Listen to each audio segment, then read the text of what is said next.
birthday party?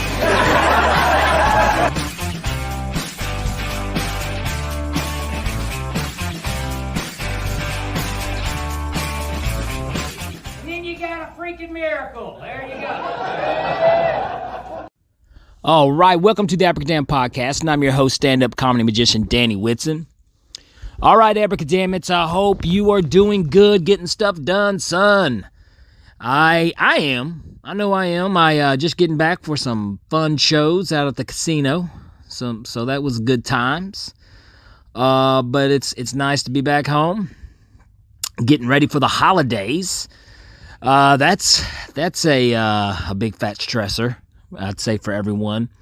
One thing though that is nice is that this year my daughter hasn't even mentioned anything about the Elf on the Shelf, so I think we're done with it.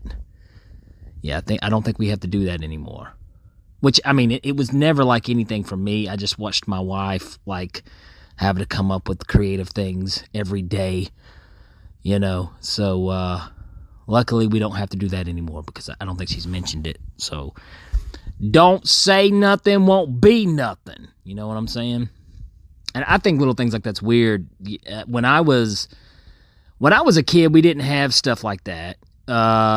We had a Claxton fruitcake. That's the closest we would come to stuff like Elf on the Shelf, because just one day, as soon as they hit December 1st, boom, there's a Claxton fruitcake sitting on the coffee table.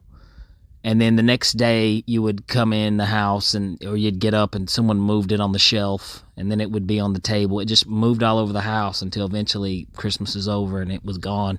You never know. We never found out who put out the Claxton fruitcake.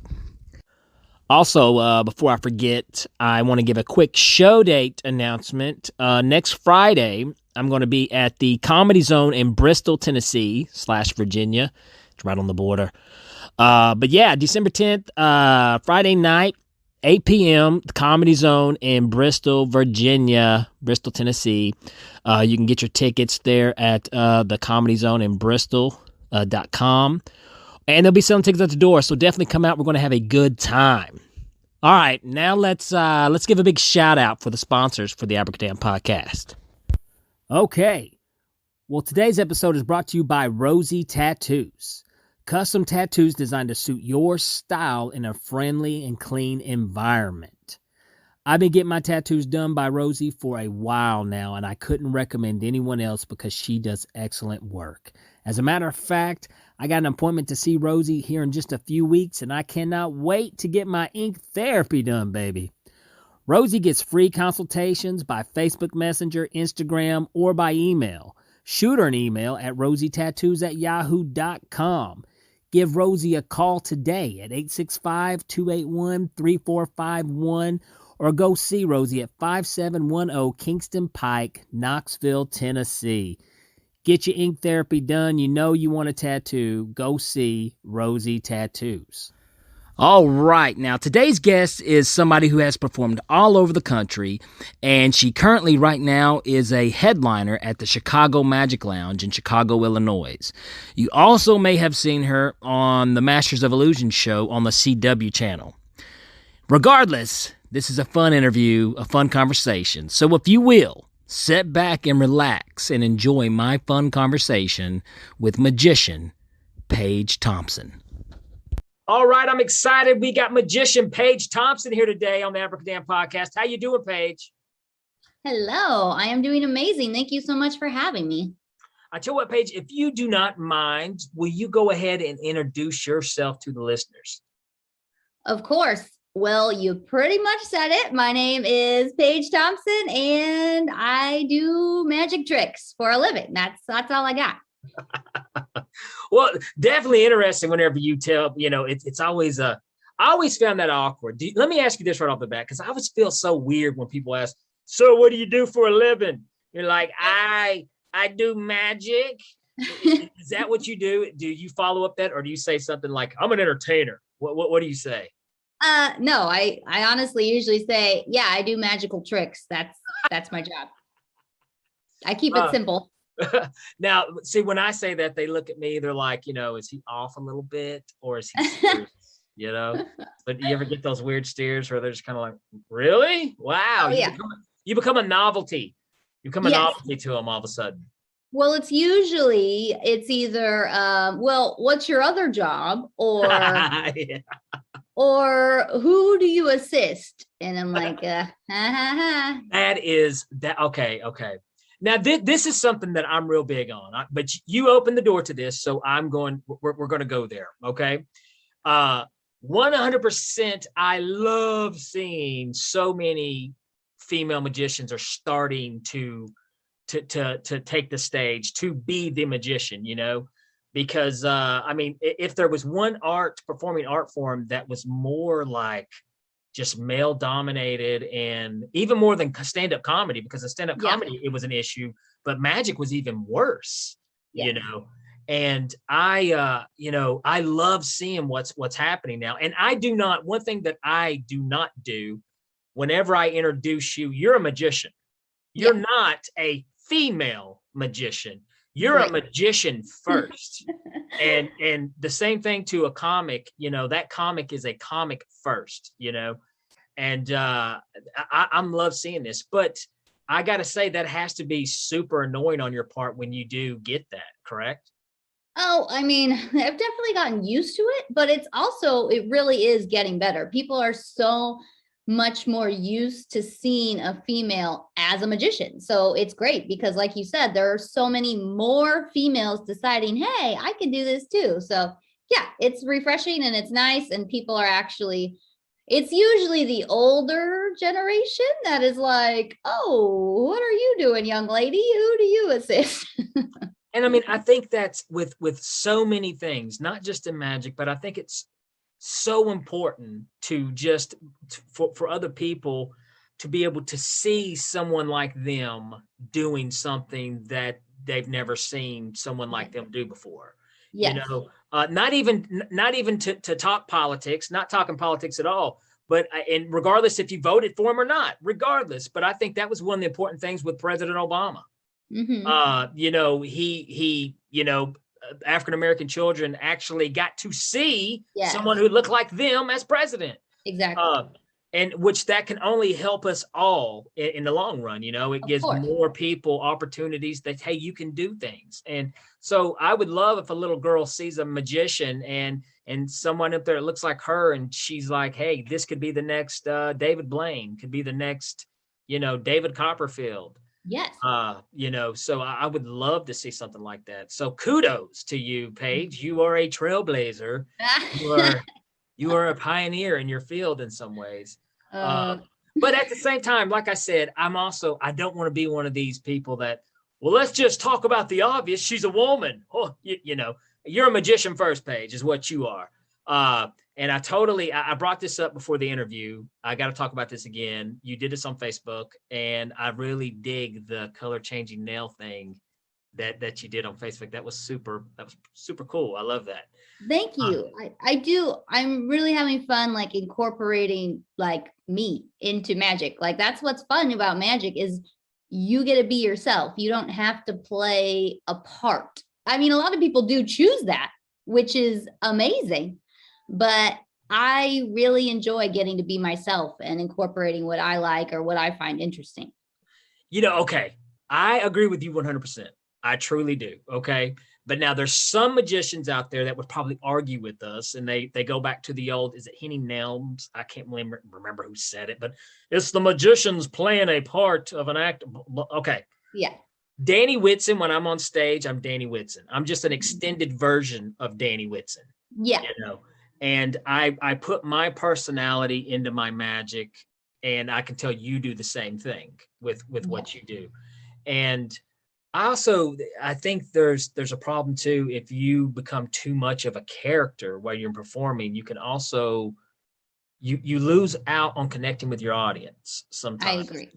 Because to me, when I'm on stage, I'm having a moment. We're having a moment with the audience, man. It's us. It's kind of like old friends I haven't seen in a long time, and we're having a good time, and I'm showing you my crap. You know what I mean?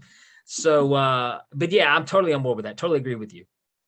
Well, it is though. I mean, a lot of magicians are really good.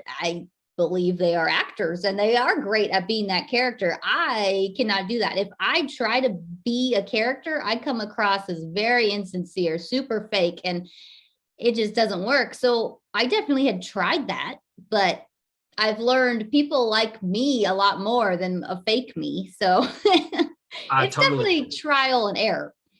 I mean, and I'm sure, like I said, I know there are some character, performers out there, and that's what they do, and they're good at it. Yeah. But for me, I like to be me, and that's just what works best for me. So yeah, and if I tried to be somebody different, the audience would see right through it, and it would be garbage. But that's what's great about magic. You'll be so flexible. You can choose to be yourself, or hey, let's try out this character, and it's fun. It's whatever you want to do. And I mean, we could even dig a little deeper on that, because I have seen some amazing magicians now, they do their act as them, and then they create this whole other persona of a whole new, which I think that's fine too. I'm not touching on that at all. But I'm like you. I like to be me. I'm me on stage, and I think that's enough, Yeah. Let's do this real quick, because I wanted to know, we all have, everyone always asks the magicians, how did you get magic? So we've got to ask Paige, what happened? Where did Paige get the magic bug? Where did it begin? I was actually only 6 years old. I had never seen a magician on TV. I had never seen one at a birthday party. My grandma bought me a magic kit for my birthday, and I was like, oh, this is cool. I really thought though, like I would read like a spell and I could magically make my sister disappear or something like that. So when I read the instructions, I was a little upset. It took me a while to be like, okay, let's actually try this.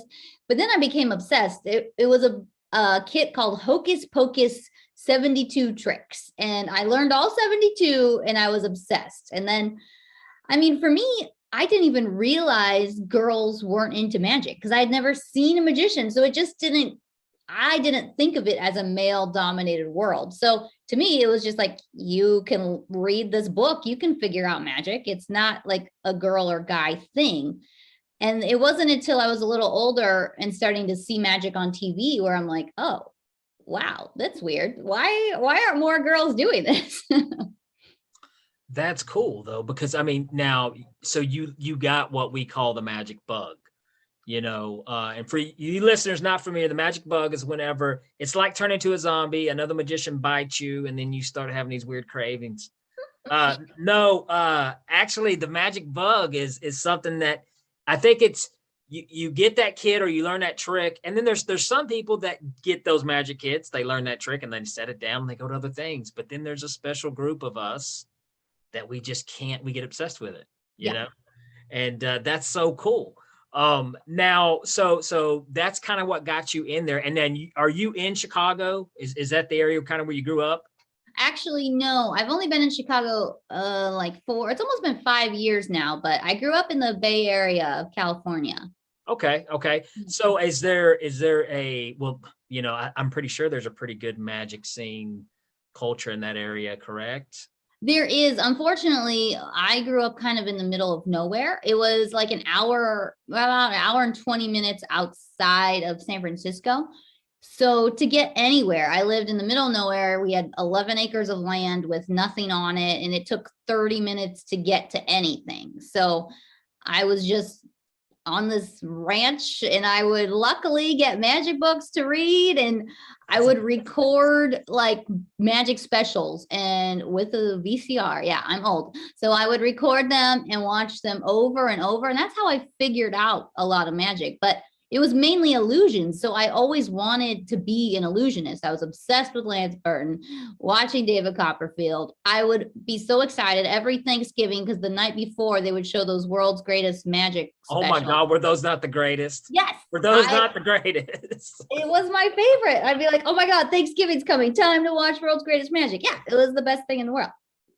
Oh man, now I know all about that. Hey, I've got those recorded on VHSs. Yep. So yep, that's what I did. Recorded them, and I would just keep watching them until I could figure out maybe a way this worked. And I was pretty surprised when I actually learned that I did a pretty good job of figuring it out, watching it like 100 times. That is so super cool. So now so where was your first performance? Because you've done stage illusions, you've done all kinds of stuff now at this point. So is that kind of where you went first? Was the big stage illusions? It was. I was really afraid to talk doing magic. I was a very shy. I mean, I was just quiet. I didn't know how to express myself. So I figured music would be the way to go when I was so young. And that way I could focus on the magic and let the music be there to help me, because I wasn't confident enough in myself speaking to people. So I did like a Chinese fan manip act, and then I built some illusions out of cardboard and wood and whatever I could find. I had bought a sword basket for like, somebody was getting, I didn't even think I bought it. I think they were just getting rid of it. And they're like, hey, you want this? I'm like, yes. And then I built a base for it. I went to Home Depot and asked them to help me cut the wood. And yeah, it was. Damn. So hold on. I'm freaking impressed. And the reason why I'm impressed, because did you get like an Osborne illusion book or something? Did you buy the plans and start building it yourself? Yes, it was the oh my God, the Encyclopedia of Magic. I got like the little one. My grandma had bought me the little like the fat one that was like a little tiny book. Yeah. And in the end of it had the illusions. And so I decided I need to make these and then I would bring them to my school and do them in the talent show. It was cute. It was so cool, man. That is so cool. You totally had the bug. You totally, oh yeah. No, that's all I could obsess. That's it. My grandma helped me a lot. She started like promoting me. She worked at it was called the Golden Apple. It was like a teacher store. So she made little business cards for me and she put them at the register. So a lot of teachers and families who are needing birthday magicians, they would book me through my grandma. And I mean, I would charge like $40 because I was only like 12 or 13 years old. I didn't know what I was doing.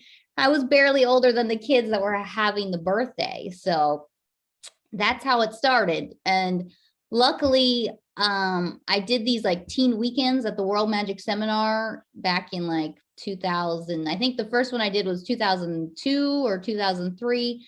Lance Burton was a big part of it, Jeff McBride and Eugene Berger. And I think that I was sucked in. I'm like, I had watched these guys on TV for years and now they're right in front of me, like encouraging me. And I got to do the competitions and I would get their feedback. And I mean, that helped me so much.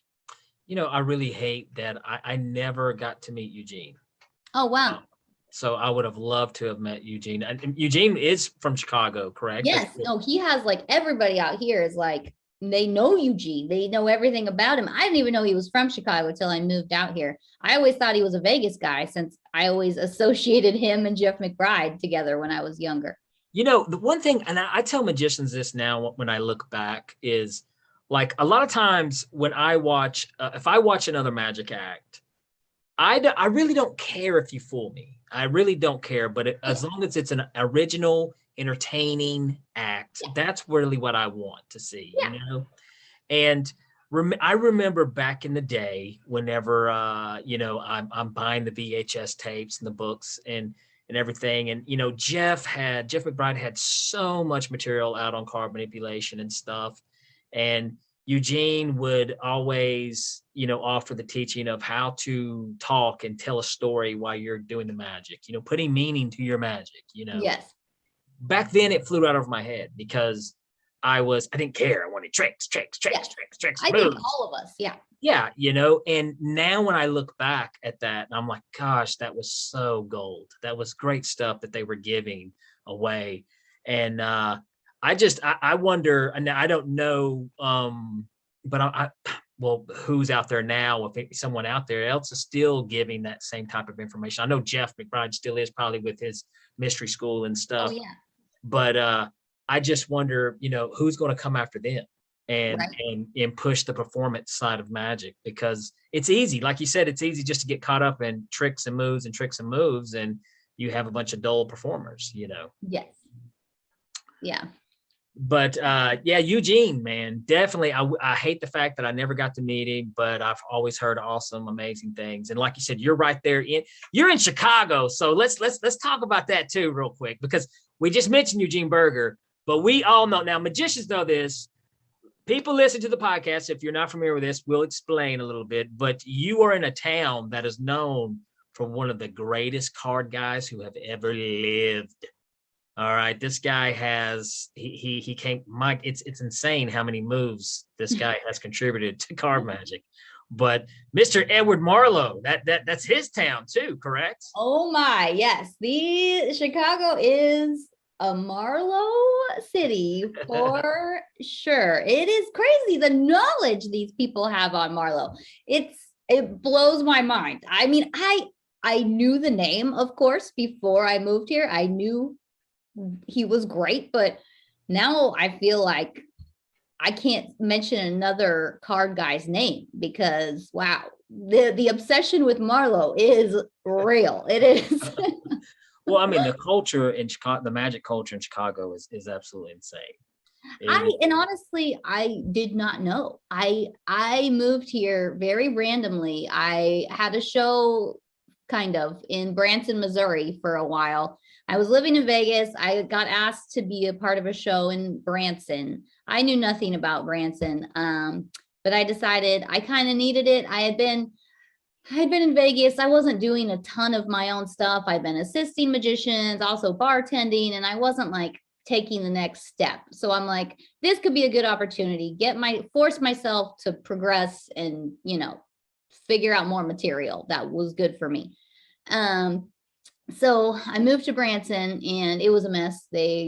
Not what it was supposed to be, unfortunately. A lot of drama from a family city. They actually thought I was a witch. Many people did. Oh, you know what? Okay, I got to interrupt real quick. Okay, Yeah. I've got a good friend of mine. He's a comedian. He just recently moved to Branson, and he's like in the Stampede show. He's doing some of the Stampede out there. But anyways, he told me this, and this blew my mind. Absolutely blew my mind, because I'm right outside of Knoxville, and I'm really close to Pigeon Forge and Gatlinburg. Yeah. And Pigeon Forge is a real family entertainment. Yeah. And they really run some things in the ground. I'm sorry, but I live here, and I'm just kind of like, oh, really, But then he told me, and I said, man, what's Branson like?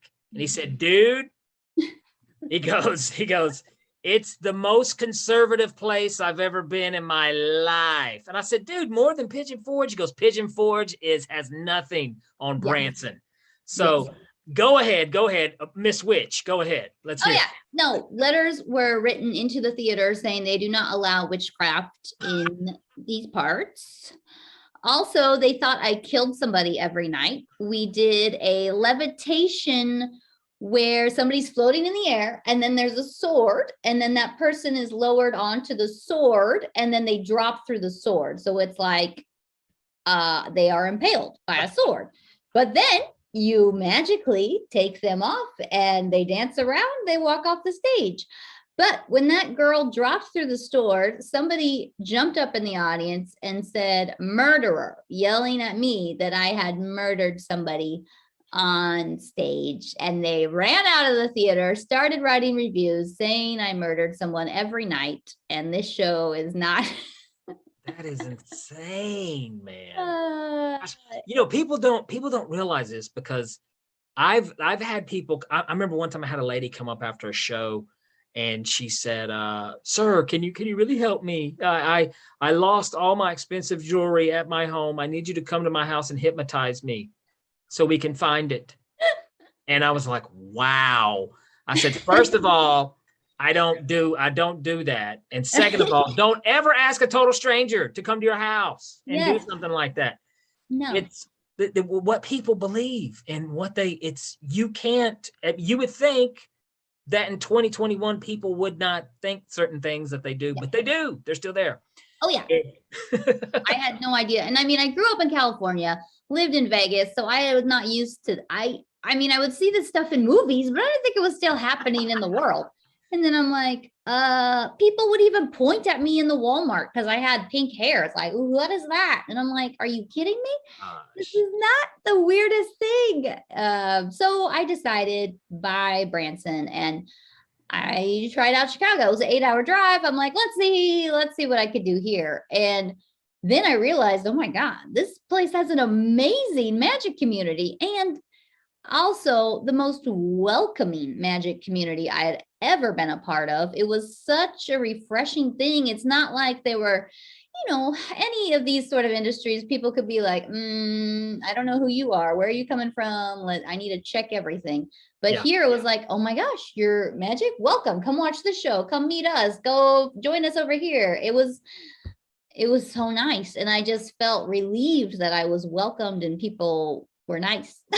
That is so awesome too, because and I do know what you're talking about. I mean, it's not easy, especially if you don't have 15,000 DVDs or books or tricks out on the market, for magicians. Oh, come on in. Yeah. No, I mean, if they don't know, granted, magic boys, y'all don't know who the hell Danny Whitson is, but like I tell you all the time, I actually know more comedians than I know magicians, but but it is nice whenever you meet a group or they accept you in like that. That's super cool. And each scene is different. And now with Chicago, though, I've heard always fantastic things about Chicago. I've heard great things about it. Now you also perform regularly at the Chicago Magic Lounge, correct? Yes, that is a thing that when I moved here, they had another location. They were renting a venue and they did performances 2 nights a week. So right before that closed, I did 1 performance there, and then they were building and opening this brand new venue, which is one of the most beautiful magic venues in the world. And I am one of the luckiest humans because I get to be there almost every night. So if I'm not traveling or doing other, private events, I get to be there, and it's the greatest thing. And it's helped me more than anything in this world, like progress as a magician, just because of the community and the people that are involved and how they encourage you. And like, hey, I was not a close-up magician at all. Like, I mean, I did walk around gigs, but it wasn't anything amazing. It wasn't unique. It was just, the basics to get by with. And then when I finally started working here, I learned I need to step it up because these magicians are real good. And I cannot be this mediocre, okay, here's, a basic card trick. I had to really get better. And they were willing to help me and share and be like, hey, yeah, you can do this. We see you. We like your personality. So they started booking me for their close-up room. And I thought it was a joke when Ben Barnes was like, hey, Paige, you are booked for the close-up, which is called our 654 Club. Cute. I love that. I love that. Shut up and alone. I started laughing and he's like, why are you laughing? I'm like, I can't do that. And he's like, oh, in 3 months you can. And I'm like, okay. He's like, you're booked. You gotta put together a show. And I need that. I need people to give me a deadline and believe in me. I think is also very helpful that he gave me the opportunity. And I was able to film that first performance and I sent it to the Magic Castle, and it had always been my dream to perform there. And I sent in that video, and like 3 days later, I got the call that, hey, we want you to come to the Magic Castle. So it was just so grateful to have a starting point and the people that actually believed that I could do something. That is awesome. Yeah, and it does. If you've got people who've got your back, who's like, hey, you can do this. And in magic, sometimes it's, as it's just you in a book or you in a video trying to figure things out on your own. So whenever you do get some guidance like that, the hell yeah, that's awesome. That's priceless. Yes. And I've watched some of your close-up stuff on YouTube, and you got a badass oil and water routine. Which once again, that's a card trick, by the way, guys, for people not know, but it's a cool card trick. Check Paige's trick out on YouTube. It's a great trick.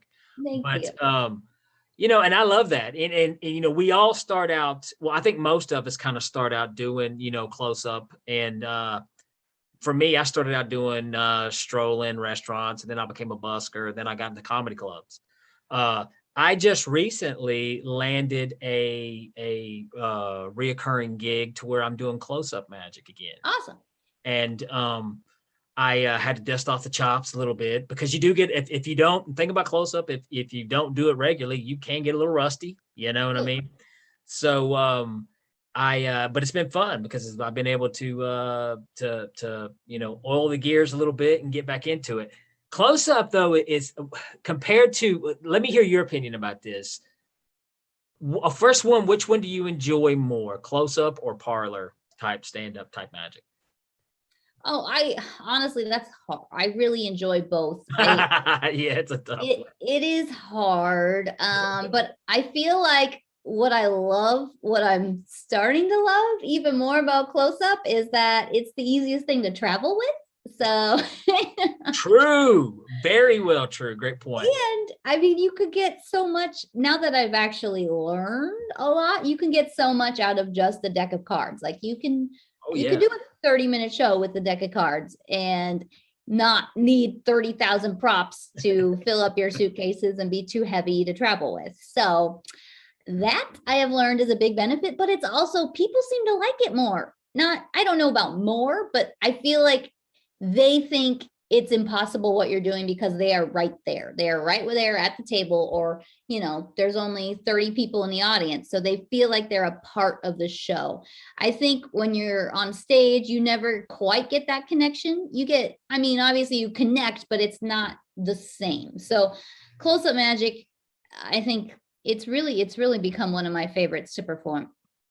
I love close-up magic. I do. Like I said, I do stand up with my magic. That's kind of my main act. So I do but basically when I'm doing my show, I'm basically doing a close-up show on a stage is basically kind of what I'm doing in a lot of things. But now I will tell you this is something, and tell me what do you think about this? Not that, first of all, hecklers, we don't get hecklers as much as what people think you do. They really are rare. But and also I think like a magic place, like when people go to see a magic show at a magic venue, that's what they're prepared for. They're prepared to see that, and they're really looking forward to that. Yes. Versus then say like a strolling gig to where you're just walking up on Bob and Barbara and you're like, hey guys, you want to see some magic? So you may run into somebody who is just like, hey, I want to be a jerk. This is my world. Let's try to challenge them, challenge the magician. Yes. So do you think close up is tougher in that area to where especially in a strolling situation, do you think it's tougher strolling close up magic than the stage? Oh, yes, because they know they're expecting a magician on stage. They're going to sit and watch. When you randomly approach somebody, it's like, why are you here? Do I have to pay you? That's usually the thing, like, oh my God, do I have to give you money? So my favorite thing is when I get booked for a strolling gig to be like, hey, can you make it known there will be a magician here? So it's not a surprise and they don't feel like they owe me all their money. It's always awkward. There's nothing worse than that surprise. You're walking up and, I totally agree with you 100%. And also, I think the one thing I do like about like with the venue, like Chicago Magic Lounge, like I said, they know what's going on. They're there to see you. They're there to see magic, Oh, yes. I am so spoiled working at that venue because I walk up to a table and people are like, oh, yay, magic. And it's like, what? This? Yeah. Okay. You're like, you love me.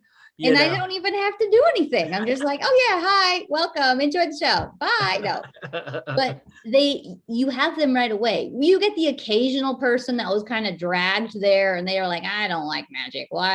But you usually win them over pretty quick because they realize how much magic they're about to see. And it's an adult venue. It is 21 and over. So it's not kid magic. And I think so many people who are not magicians associate magic with being for children. So coming into a venue like this, realizing, oh, we can drink and watch magic, and it's not cheesy kid magic at all. So We win them over very quickly. The thing that I've always wondered about that too, because that bugs me a lot, because there's been times where like I've been booked at a brewery, okay, and I look up and there's kids there. Yeah. I'm thinking, why did you bring kids to this show? You know, Yeah. I mean, this is not, you know, and I'm like, you brought your kids to a brewery. It's 9:00 at night. It's okay, you know. But it's just one of the annoying things that we as magicians always have to be prepared for. As I always tell people, it's like, you know, you need to be prepared for that crazy, you know, left hook that's going to come out and there's going to be children at your show just because you're a magician. I wonder why we got associated with being children performers. Yeah, I know. It's just weird. I mean, yeah, we can do birthday parties and children love magic, but that's not, you know, there are such things of magic shows without kids, you know. Oh yeah. Yeah. It's very strange. It's just like, I think it's because a lot of adults saw a magician when they were little at a kid's party. So I think that's why they think that's all it is. You know, that's weird. My parents didn't get me a magician. They got me a plumber. So it was, you ever seen a plumber do a magic trick? It's awful. Shitty trick. But no, I don't know, man. It's one of those annoying things. It is kind of annoying. I'm definitely, I mean, I will do the occasional kid show. Absolutely, I will. If I need the money, yes, I'll do it. But I'm not primarily a kids performer. I am definitely an adult, you know, magic show kind of person. So, but I don't know. But that's, well, let's do this. Since we even brought this up and I even talked about having kids at a brewery show. On the Abracadamn podcast, Paige Thompson, we ask everyone to tell a good hell gig story.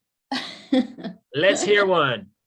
Well, I mean, I do have some weird ones, but this is one of my most annoying experiences. I was hired to do a kind of like an outdoor amusement park in New Jersey along the Jersey Shore. And I was working with a producer. And so the producer and the venue were kind of going back and forth. So I wasn't really a part of the talks. It was like, I would ask the producer, hey, make sure we have this, this, this. And then he would go to the venue and be like, we need this, this, this, you know. This producer is also not very familiar with magic. So was kind of hard to explain what I needed. And then everything seems great.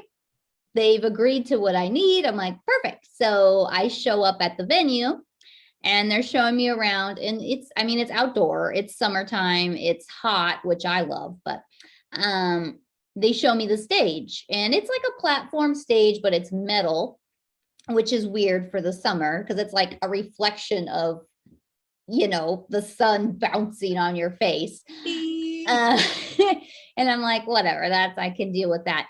And I was like, oh, is this, when are you finishing the stage? And they're like, no, this is your stage. And I was like, okay, but we had discussed having a backdrop. So that way, you know, magic doesn't look great from the back all the time.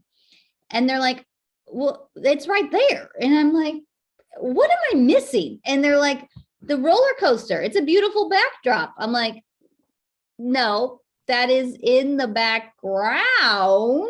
That is not a backdrop, because people are on the roller coaster. They're making noise, screaming, going through loops, and they can see everything that's happening. And people can still walk. The line to the roller coaster was behind my stage. So people would just stop there. And I'm just like, okay, well, gotta improvise now. I had to come up with all new ideas of what I'm going to do, because no way of getting a backdrop, because also the winds in that venue were crazy. So even they tried to put one up in 2 minutes, it just blew over. So I'm like, okay, well, gotta restructure this. And I also had to do walk around in between the shows, but they did not mention there would be a magician. So this is super fun, because I would approach them and be like, get away. I literally had people say, get away. We don't have money for you. And I'm like, no, I am with the entertainment here. This is provided. It is free of charge. And they'd still be like, no, stop asking me for money. So It was a long month. Oh man, like I said, that sucks too. And also, sometimes you roll up and you're just like, these people are going to be, you don't need things going on behind you whenever you're trying to do a show. Absolutely, I totally agree. Oh man, and that was in New Jersey, Jersey Shore. Jersey Shore. Yep. We've all done those. We've all done those gigs. Let me ask you this. This is something that I wanted to ask you, and I meant to ask you earlier, and I didn't. What magician? Who is your big influence? Oh, Lance Burton, obsessed. Was just Lance Burton and the Pendragons. Actually, because like I said, like the illusions were so cool to me, and one of the first lectures I ever went to was the Pendragons in San Francisco. They had performed a lecture, and I think I was like 13 years old, and I was just like starstruck. I'm sitting there listening to them talk about their sub trunk and how fast they are, and I was just, my mind was blown, and I was in awe. And just watching that illusion when I was younger was the coolest thing in the world. So yeah, that is really, those were my influences. I was just obsessed with watching them. Well, definitely. I remember watching them too. And I'll never forget. I remember this was at a magic convention. It was at the Winter Carnival of Magic in Pigeon Forge. Great convention. But I remember having my son, and the Pendragons were there, and getting to see them perform Metamorphoses. And seeing it done live is absolutely just wow, mind-boggling, because it's the fastest thing you've ever seen. And I'm looking at him and I'm like, what'd you think? And of course, he doesn't care about the magic, he's just there. But I was like, son, you don't know what you missed. This is super cool, Yeah. But definitely, and Jonathan Pendragon's super nice dude, man. I remember talking to him a couple times. Very nice man. Lance Burton. Geez, what can you say about Lance Burton, man, that hadn't already been said 1,000 times? He is the freaking man. Yes. That bird act I could watch over and over. I loved those acts. I loved bird acts. Jason Byrne, he was so good. I loved like Danny Cole, what he did. Any of those like Manip acts, Arthur Trace. I don't feel like they're just not as popular anymore, but I always thought they were awesome. I don't know. That's true too. That's interesting that bird acts and kind of the Manip acts are not as popular. I'm sure they exist, and I'm sure people are still doing them. The Lance, he had, he was just that so smooth, character that he had on stage there. You couldn't help but love it, But that's interesting. What do you think about that? Why do you think that is? Why do you think bird acts and Manip acts aren't as pop anymore? Now, I really don't know. Maybe it's like a pace thing. Maybe people are more fast paced nowadays, and that's kind of more of like a classical sort of way to do magic. Maybe it's too old timey. I don't. One of the things I love about that kind of stage manipulation is, just the art form of the sleight of hand. Yes, it's amazing. It is absolutely amazing, and the things that can be done, just with the hands. So I don't know, maybe because they say magic goes like in circles, like it comes around certain things, and heck, I guess what's popular right now, what's kind of amazing, what Penn and Teller Fullis is kind of doing for magic too. Yes, you're seeing all kinds of stuff too. So I don't know, but who knows?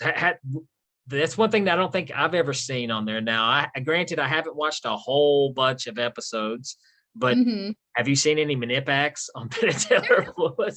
There's been a few, but not a ton, especially since I think there's like a time constraint. I think most of the acts need to be like 5 minutes, and I feel like Manip acts are usually a little bit more intricate with that sort of thing, so it's probably hard to condense to work on TV. True, that definitely would make sense. Absolutely. But anyways, I don't know, who knows, maybe it'll come back around. Maybe one day we'll see Manip acts with I don't know, birds, or maybe something that's never been done before, rats. That would be I don't know. Well, let's do this, Paige Thompson. we're going to ask you a tough question. Are you ready? Maybe. Maybe, she says. Here we go. All right. I ask every magician on the Abracadamn podcast this question. Now your time has come. Paige, let's just say that you are stranded on a desert island. Actually, you wake up and you notice you're stranded on a desert island. Uh-oh. And then you realize there's 1,000 spears being pointed at your throat. Indigenous people on this desert island, and they're going to kill you unless you convince them you are a goddess. So, Paige Thompson, you have to show them one magic trick and one trick only to convince them that you are a goddess. What magic trick is that? Oh my God, that's a terrible question. I mean, geez Louise. Does it have to be one I do, or is it one? It can be. It doesn't have to be one you do. I leave this out open. I'm real flexible with this question. I've had people say, I mean, Nick Lewin said, I'm going to do the ambitious card. So, I mean, you know, and then I think somebody is doing something to coconut, something. Yeah, I mean, so whatever you want to do, get creative with it. Let's hear what's Paige going to do. Oh my God. Indigenous people on an island. I have to freak them out. I feel like if I could make the floating ball work in that surrounding, I think they would be freaked out, because if you're on an island and all of a sudden you have this orb floating around, I feel like they'd think I'm pretty magical. Okay. So let's hold on for a second. So either you had the ball on you somehow when you wound up on this island, or how did they get the deck of cards? Well, I don't know. What you know how it is. We go everywhere with crap in our pockets. What if it was it's a floating coconut? It could be a floating coconut, or it could be Wilson. Remember from Castaway? You could do the floating Wilson ball. I like the floating coconut. I think the floating coconut. I think I would show them I could enchant the coconut, and boom, I'd freak them out. I think you would freak them out with the floating coconut. And then they would not kill you. You would now be their goddess, and they would hoist you around the island. So there you go. Paige Thompson fools them with the floating coconut. I'm impressed. Me too. I would be impressed. Smart move. Well, I tell you, so since we brought it up now, like I said, I've seen you do your oil and water. I've seen you do stuff. Do you have a favorite trick that you're doing right now, close-up wise? Is there something that you're really doing? Right now, honestly, that probably is my favorite. And I'm working on a lot to try to make the ending better and more magical. So that's kind of been my obsession this past year, is that routine. Yeah, it's been my favorite. And when the lounge reopened, I was able to do it, because when I started doing it, I was only doing it through Zoom. It was during the pandemic. That's one of the things I was excited about. So I tried it through Zoom, and people seem to like it, but it's still weird. You don't know, because you're not hearing any reaction. Yeah. No. So the first week the lounge reopened, I was in that close-up room, the 654 Club, and I did it live. And it was amazing, because after every moment there was applause, and I'm like, oh, so this is good. People understand it. They like it. And yeah, that made me really happy. And it's just a fun routine, and I'm excited that it's working. Well, I think you do it, like I said, fantastic. Plus, I love the thing you do with the nails. That is super dope. That's cool. You keep bringing up 60. Have you ever met Bill Malone? I have actually never met him. No, when the lounge opened, he was actually I think he was the first performer in that room, that 654 Club. So yeah. Oh, that would be super cool, man. I love Bill Malone. I think he's amazing.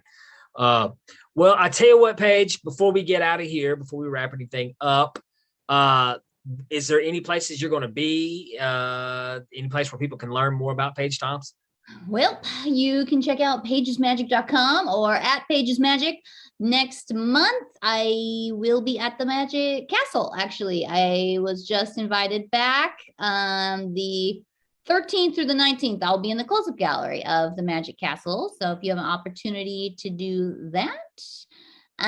But yeah, most of the stuff is at the lounge. So if you're in Chicago, come to the Chicago Magic Lounge. Nice. Awesome. And what'd you say the website was again? I'm sorry. Pagesmagic.com. Pagesmagic.com. Definitely. Well, you know what, Paige? This has been fun. I've really enjoyed this conversation. Thank you so much for coming on the Abracadamn podcast. Well, thank you. I truly appreciate you having me. This was a lot of fun. All right. I hope you enjoyed that episode with Magician Paige Thompson. I'm telling you, I could geek out and talk magic with her for hours. I definitely could. I tell you what, if you guys are in the Chicago area, be sure to get out to the Chicago Magic Lounge and check her show out. You will not be disappointed. She is an amazing magician. You definitely want to check her out. Great magic.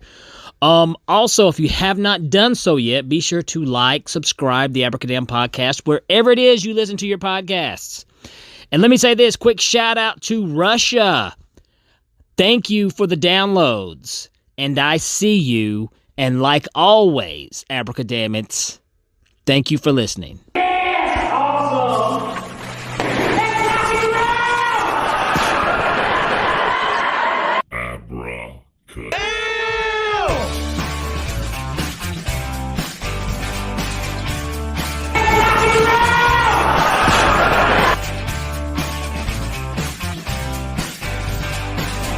Danny! Will you please stop drinking vodka at my kid's birthday party?